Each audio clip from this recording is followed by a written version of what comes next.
ਦਰਸ਼ਕੋ break ਤੋਂ ਬਾਅਦ ਆਪਾਂ ਤੁਹਾਨੂੰ ਸਭ ਨੂੰ ਜੀ ਆਇਆਂ ਕਹਿੰਦੇ ਹਾਂ। ਸੋ ਹੁਣ ਆਪਾਂ ਗੱਲਬਾਤ ਕਰਨ ਜਾ ਰਹੇ ਹਾਂ ਕਿ ਮੇਘਾਲਿਆ ਸੂਬੇ ਦੇ ਸਾਬਕਾ ਗਵਰਨਰ ਤਥਾ ਗਤ ਰੋਏ ਨੇ ਮੇਘਾਲਿਆ ਵਿਚਲੇ ਬੰਗਾਲੀਆਂ ਨੂੰ ਸਲਾਹ ਦਿੱਤੀ ਹੈ ਕਿ ਉਹ ਬਾਰ-ਬਾਰ ਟ੍ਰਾਈਬਲਸ ਦੀ ਹਿੰਸਾ ਦਾ शिकार हो रहे ने। उन्होंने पंजाबी लेन शिलोंग दे सरदारां वांग अपना जिहड़ा है बचाव करना चाहिए है। जाहिर है पंजाबी सिखां ने हथियारबंद हो के ट्राइबल फसादियां दा जिहड़ा सख्त मुकाबला कीता सी।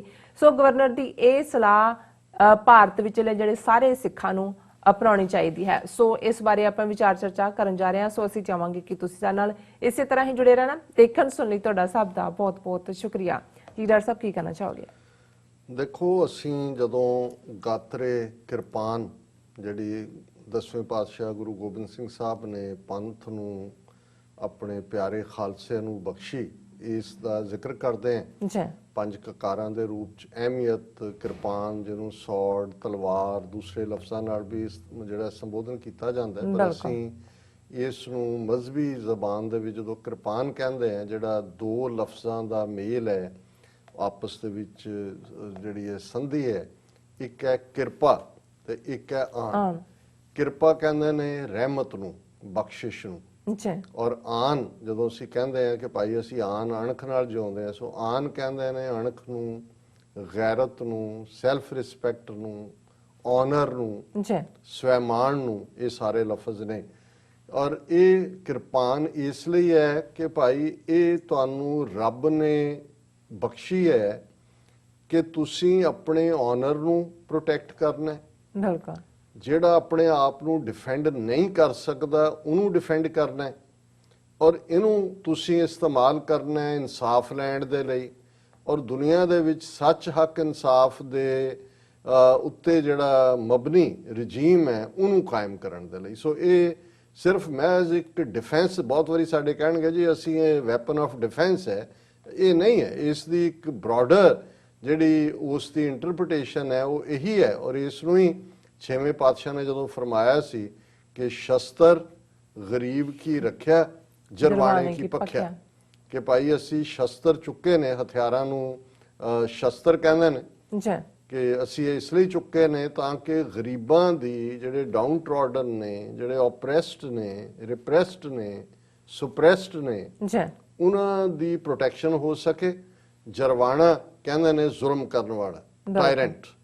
पख्या कहंदे ने उसकी डिस्ट्रक्शन, कि उन्होंने डिस्ट्रॉय करना।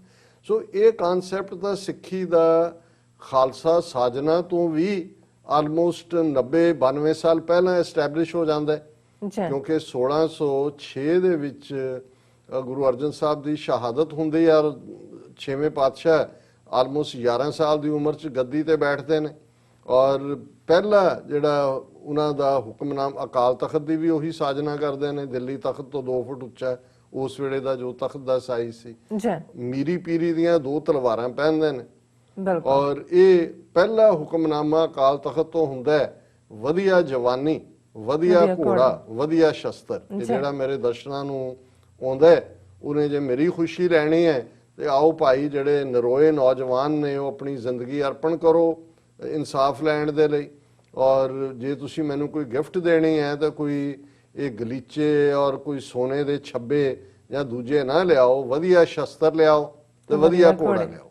हुण ये अपने आप दे विच उस सारी जिहड़ी प्रोग्रामिंग पक्के तौर दे उत्ते खालसा कॉन्सैप्ट दे नाल 1699 च एस्टैबलिश हुंदी है। और इहदे च अज तुसी दुनिया दे सारे जिहड़े भी फ्री कंट्रीज ने उन्हां दे कॉन्स्टिट्यूशन देख लो, यूनाइटेड नेशंस दा चार्टर देख लो, कि अल्टीमेटली तुसी किसी दे हक्कां नूं खोना तो जायज़ नहीं है, तो ह्यूमन राइट्स की वायलेशन है, पर अपने हक्कां नूं गवाउणा जां अपने हक्कां ते किसी नूं छापा मारन देना ਜਾਂ ਕਿਸੇ ਨੂੰ ਜਿਹੜਾ ਉਹ ਤੁਹਾਨੂੰ ਐਕਸਪਲੋਇਟ, ਇਹ ਵੀ ਇਕੁਅਲੀ ਗੁਨਾਹ ਹੈ। ਜਿਵੇਂ ਰਿਸ਼ਵਤ ਬਾਰੇ ਹੁੰਦਾ ਹੈ ਕਿ ਰਿਸ਼ਵਤ ਦੇਣਾ ਤੇ ਰਿਸ਼ਵਤ ਲੈਣਾ ਦੋਨੋਂ ਹੀ ਚੀਜ਼ਾਂ ਜਿਹੜੀਆਂ ਨੇ ਉਹ ਕ੍ਰਿਮੀਨਲ ਐਕਟ ਹੈ।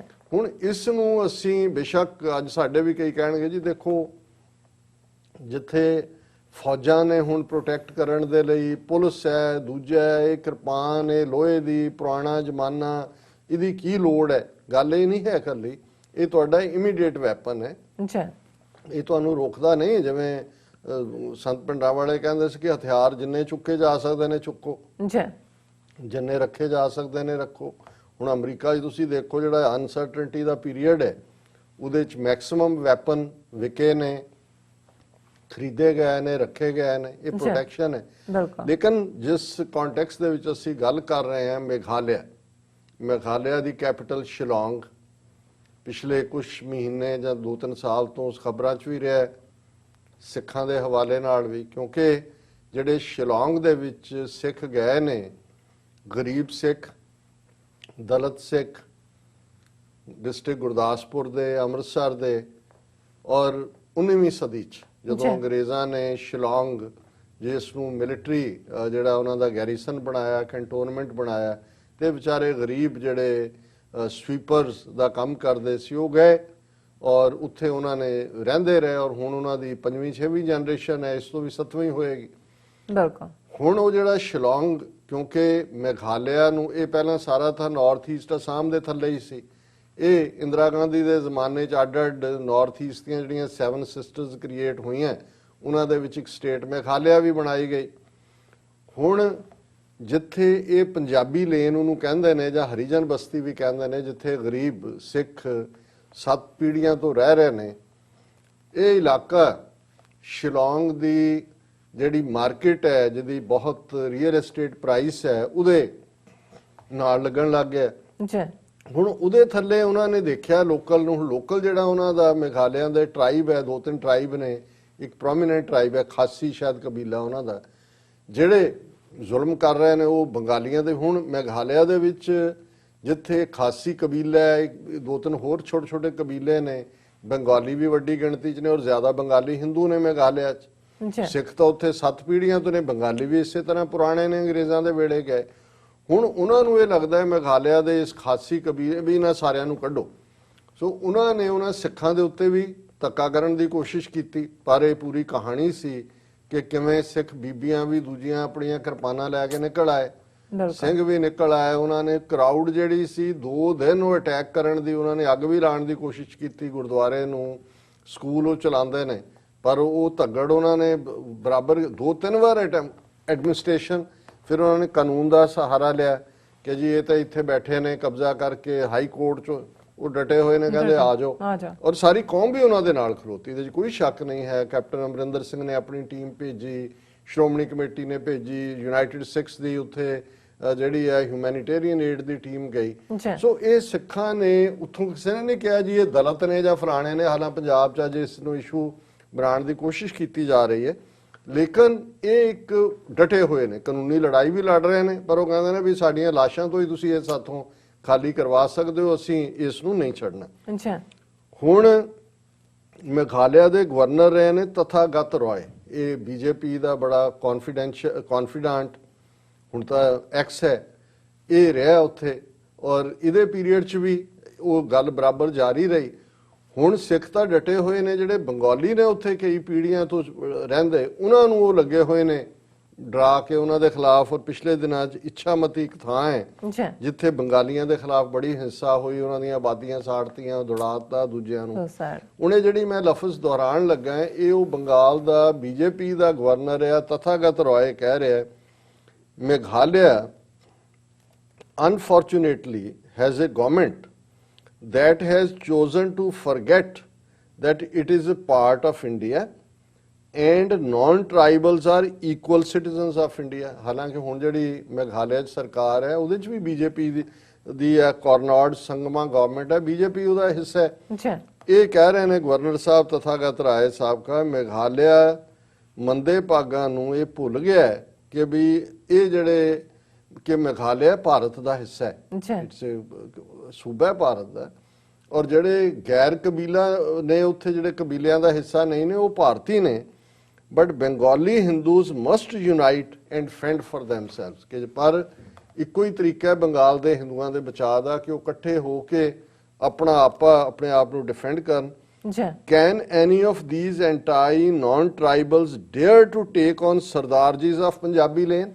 ਉਹ ਕਹਿੰਦੇ ਵੀ ਆ ਜਿਹੜੇ ਸਾਰੇ ਨੇ ਇਹਨਾਂ ਚੋਂ ਕਿਸੇ 'ਚ ਕੋਈ ਹੌਸਲਾ ਹੈ ਕਿ ਪੰਜਾਬੀ ਲੇਨ ਦੇ ਸਰਦਾਰਾਂ ਦੇ ਸਾਹਮਣੇ ਜਾ ਕੇ ਖਲੋ ਜਾਣ। ਸੋ ਉਹਨੇ ਇਹ ਕਿਹਾ ਕਿ ਵੀ ਇਹ ਤਰੀਕਾ ਇਹੀ ਹੈ ਕਿ ਤੁਸੀਂ ਆਪਣੇ ਆਪ ਨੂੰ ਡਿਫੈਂਡ ਕਰੋ। ਬਿਲਕੁਲ। ਸੋ ਬੇਸ਼ੱਕ ਇਹ ਸਲਾਹ ਤਥਾਗਤ ਰਾਏ ਨੇ ਆਪਣੇ ਬੰਗਾਲੀਆਂ ਨੂੰ ਦਿੱਤੀ ਹੈ, ਪਰ ਮੈਂ ਇਹ ਸਲਾਹ ਹੀ ਸਮਝਦਾ ਵੀ ਤਥਾਗਤ ਰਾਏ ਦੀ ਭਾਰਤ ਦੇ ਵਿੱਚ ਹਰ ਥਾਂ ਜਿੱਥੇ ਜਿੱਥੇ ਸਿੱਖ ਬੈਠੇ ਨੇ ਉਹਨਾਂ ਨੂੰ ਫੋਲੋ ਕਰਨ ਦੀ ਲੋੜ ਹੈ ਕਿ ਤੁਹਾਨੂੰ ਕਿਸੇ ਹਕੂਮਤ ਨੇ ਡਿਫੈਂਡ ਨਹੀਂ ਕਰਨਾ। ਹਕੂਮਤਾਂ ਤਾਂ ਤੁਹਾਡਾ ਖੁਰਾ ਖੋਜ ਮਿਟਾਉਣਾ ਚਾਹੁੰਦੀਆਂ ਨੇ। ਲੋਕਲ ਪੋਪੂਲੇਸ਼ਨ ਨਵੰਬਰ 84 ਸਾਡੇ ਸਾਹਮਣੇ ਉਦਾਹਰਣ ਹੈ ਕਿ ਕੀ ਹੋਇਆ। ਜੇ ਤੁਹਾਨੂੰ ਕੋਈ ਚੀਜ਼ ਡਿਫੈਂਡ ਕਰੇਗੀ ਤੇ ਹਥਿਆਰਬੰਦ ਹੋਣਾ, ਆਪਣੇ ਆਪ ਨੂੰ ਡਿਫੈਂਡ ਕਰਨਾ, ਔਰ ਲਾਇਸੈਂਸ ਹਥਿਆਰਾਂ ਦੇ ਉੱਤੇ ਵੀ ਤੁਸੀਂ ਰਿਲਾਈ ਨਹੀਂ ਕਰ ਸਕਦੇ, ਕਿਉਂਕਿ ਜਦੋਂ ਕੁਝ ਹੋਣਾ ਹੁੰਦਾ ਉਹ ਸਭ ਤੋਂ ਪਹਿਲਾਂ ਉਹਨਾਂ ਨੂੰ ਕਹਿੰਦੇ ਨੇ ਆ ਕੇ ਜਮ੍ਹਾਂ ਕਰਾਓ। ਸੋ ਜਿੰਨੇ, ਜਿਵੇਂ ਸੰਤ ਪਿੰਡਾਂ ਵਾਲੇ ਕਹਿੰਦੇ ਸੀ, ਜਿੰਨੇ ਹਥਿਆਰ ਰੱਖੇ ਜਾ ਸਕਦੇ ਨੇ ਰੱਖੋ।